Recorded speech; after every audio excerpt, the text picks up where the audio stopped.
How long can Pakistan survive on a swamp, यानी पाकिस्तान किस तरीके से कब तक इस तरह सरवाइव कर सकता है। इसमें वो लिखती हैं कि एक सवाल में लेकर चलती हूँ कि why does Pakistan need external support to meet his financial obligation. Durdana, मेरा आपसे सवाल यही होगा, why does Pakistan need external support for economy. जितने भी एक्सपर्ट्स हैं जो इकोनॉमी को समझते हैं, इकोनॉमी पे बात करते हैं, इकोनॉमी पे लिखते हैं, वो ये कह रहे हैं कि यार ऐसा नहीं था, आइडियल सिचुएशन उस वक्त भी नहीं थी। ये बिल्कुल सही बात है, मैं भी ये बात मानता हूं, और आइडियल सिचुएशन आज भी नहीं है, लेकिन शायद ये वाली बदतरीन सिचुएशन नहीं थी जो इसकदार साहब के आने के बाद वो ये शो करना चाहते थे कि जी हम आवाम को रिलीफ देंगे। आई एम नॉट श्योर कि they will reach the stage of Sri Lanka की जो हालत हुई है उस तरह होगा या नहीं, बट दे हैव टू, मतलब द नेक्स्ट 2 महीने तो बहुत ही सीरियस मसले रहेंगे उनके। I hope that they focus on their economy then. जय हिंद दोस्तों, पाकिस्तान ब्रेकिंग न्यूज चैनल में आप सभी का हार्दिक स्वागत। आखिर कब तक पाकिस्तान डिफॉल्ट होने से बचते रहेगा, जहां पर पाकिस्तान आज पूरी तरह लोन्स के ऊपर निर्भर है और वो खुद कुछ नहीं करना चाहता, वहीं पर पाकिस्तानी पूरी तरह हैरान है, बल्कि अब पूरी दुनिया हैरान है कि पाकिस्तान इतने लोन्स लेता है पर उस लोन का अमाउंट कहाँ ट्रांसफ़र हो जाता है किसी को कुछ नहीं पता। जहां पर ये लोन्स पब्लिक के नाम पर लिए जाते हैं, पर पब्लिक तक पहुंचने से पहले ही ये लोन सब गायब हो जाते हैं। तो क्या पाकिस्तानी पॉलिटिशियंस और आर्मी ये सारा पैसा खा जाती है? देखकर तो लग रहा है, क्योंकि आज आप देख सकते हो कि हर एक पाकिस्तानी मिनिस्टर डुअल नेशनल है, उसकी सारी संपत्ति पाकिस्तान के बाहर है। सेम पाकिस्तानी आर्मी का भी, जहां पर अधिकतर बजट पाकिस्तान में आर्मी को दिया जाता है, जहां पर आर्मी ने अपनी आवाम से झूठ कहकर ये पैसे लिए जाते हैं और इस पैसे का पाकिस्तान आर्मी पूरी तरह दुरुपयोग करता है। तो आज ऐसे लग रहा है कि आज पाकिस्तान की जो भी हालत है वो पाकिस्तान आर्मी और पाकिस्तान के मिनिस्टर के द्वारा की गई है। वहीं पर पाकिस्तान को खुद को कुछ नहीं करना है, उनको हमेशा दूसरे देशों के ऊपर निर्भर रहना है कि कोई और देश आकर उनको इस संकट से निकालेगा। पर ये पाकिस्तान की सबसे बड़ी गलतफहमी है। तो कब तक पाकिस्तान ऐसे ही डिफ़ॉल्ट होने से बचते रहेगा? इसी ही वीडियो को अंतिम तक देखते रहिए, लाइक कीजिए, शेयर कीजिए और सब्सक्राइब कीजिए हमारे चैनल को, और बेल आइकन दबाना बिल्कुल भी ना भूले। और आपकी जो भी राय हो उसे कमेंट बॉक्स में ज़रूर दें। धन्यवाद। हम अपना पैसा खुद नहीं जनरेट कर रहे, और देखिए इसी तरह से है कि मेरा और आपका घर हो और हम कमाए ना, हम आपने एक छोटी सी देखिए मिसाल, कई दफा हम सड़कों पे जब जाते हैं, स्ट्रीट्स पे, हम बैगर्स को देखते हैं। आज ही की बात है, एक लड़का, यंग लड़का, बिल्कुल उसने अच्छे खासी जीन्स पहनी हुई, अच्छे खासे बूट पहने हुए, और मेरे पास आया, मैं शॉपिंग करने के, तो मुझे कहता है कि मुझे कुछ खाने को दे दें, कुछ ले दें, कोई आटा ले दें, कोई ये ले दें। तो वो चल रहा था, फिर रहा था, यंग था।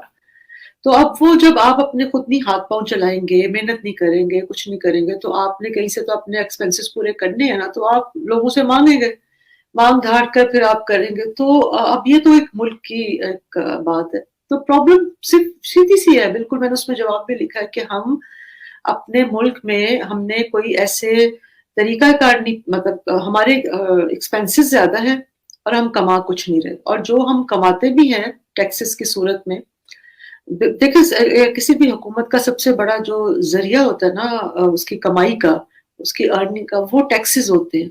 या इसी आर्टिकल में मैंने लिखा है कि दो चीजें बहुत अहम होती हैं, रूल ऑफ लॉ और टैक्सेशन, ये डिफाइन करती है गवर्नेंस को, और दोनों का आपने हाल देख लिया होगा कि किस क्या है हमारे यहाँ। तो हम आपको पता है कि जीडीपी का मेरा ख्याल है अब 7 या 8 या 9% जो है वो टैक्सेशन है हमारा, बल्कि जबकि एक अच्छी इवन डेवलपिंग कंट्रीज जो है जैसे इंडिया वगैरह है, उनका 16% है। मतलब वो टैक्स जो है उनकी बड़े अच्छा, टैक्स का नेट जो है बहुत वाइड भी है, डीप भी है, और वो उसको बड़ा स्ट्रॉन्ग भी है। तो सिंपल मसला यही है कि हमारा जो, अब असल सवाल एक और है इसके साथ, जो इसके साथ एक जिम्नी सवाल है, वो ये है कि इतना पैसा हम लेते हैं। ये वैसी बात है कि आप कोई आपसे रोज पैसा मांगे, आप कहेंगे यार आप इतना पैसा लेते हैं, मैं आपको रोज 100 रुपया देती हूँ। आप जाता कहाँ है? आप देखें ना, अरबों रुपया, अरबों डॉलर आ गए हैं पाकिस्तान में, वो गया कहाँ है? अगर आप लोग ने कहाँ मतलब एजुकेशन के हालात आप देख लें, देखिए पब्लिक स्पेंडिंग होनी चाहिए थी ना। आपने तो कर्जा इसलिए लिया था ना, कर्जा इसलिए तो नहीं आपने लिया था कि आपने जनाब अपने घर चलाने हैं, आपने तो कर्जा इसलिए लिया था कि मुल्क नहीं चल रहा। तो वो गया कहाँ है पैसा? क्या जिस वक्त मिफ्ताह इस्माइल फाइनेंस मिनिस्टर थे तो सिचुएशन ऐसी ही थी या जो आज है या इससे बेहतर थी? जितने भी एक्सपर्ट्स हैं जो इकोनॉमी को समझते हैं, इकोनॉमी पे बात करते हैं, इकोनॉमी पे लिखते हैं, वो ये कह रहे हैं कि यार ऐसा नहीं था। आइडियल सिचुएशन उस वक्त भी नहीं थी, ये बिल्कुल सही बात है, मैं भी ये बात मानता हूं।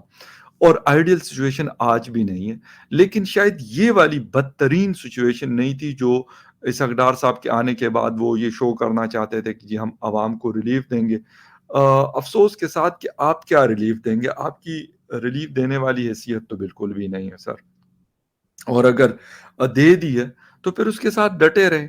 जेब में आपका जिसे कहते हैं कि एक दमड़ी नहीं है और बातें आप रिलीफ देने की कर रहे हैं, आवाम के साथ झूठ बोलते हैं, बजाय इसके कि आप आके कहते हैं कि हाँ ठीक है यार, ये पॉलिसी फिलहाल चलेगी क्योंकि हम आईएमएफ से कर्जा उठा रहे हैं, उनकी कंडीशंस हैं वो हम मानेंगे, हमारा दिल करता है नहीं करता, हमें अच्छा लगता है या बुरा लगता है, अवाम पे भी बोझ पड़ेगा और हम भी बोझ उठाएंगे। लेकिन ऐसा नहीं हुआ।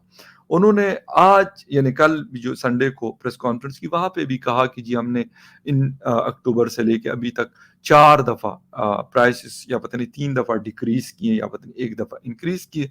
यार बात यह है कि आप अगर एक दफा 5 रुपए कम करते हैं और फिर 35 रुपीस का इजाफा करते हैं, इंक्रीज करते हैं, तो इससे बेहतर है कि वो 5 रुपए जो आपने कम किए वो आप ना करें।